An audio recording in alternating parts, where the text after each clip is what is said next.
Anyways, this exit, it always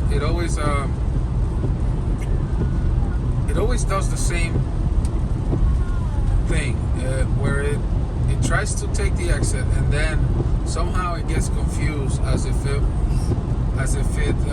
thinks that there's something in the exit that won't let it go, and then it tries to go back to the highway.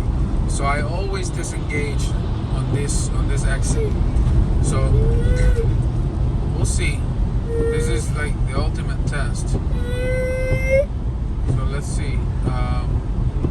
Not only is it raining, but it always fails here. So let's see. So yeah, okay. Oh, it's a little fast. I did it. Yep. So it didn't do the. It wasn't as smooth as the other exits, but it did it.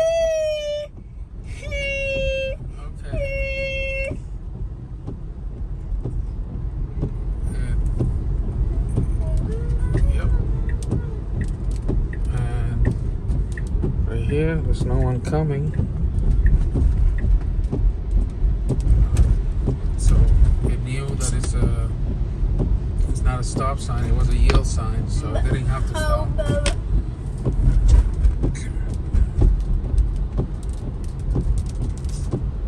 Slowed down enough, and it's a big difference. I thought all the videos online, thought maybe, they're exaggerating, but I don't think so. It is a lot better. I mean, it's a lot better. I think if I wasn't so afraid to disengage sometimes, I think it would perform flawlessly. It's just that sometimes I get nervous.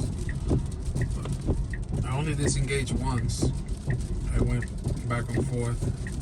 I've been driving for about an hour now in the rain, and I only had to disengage once or twice maybe, but it was really because I was afraid, or either afraid or a little, or I wasn't patient enough to let it do its thing.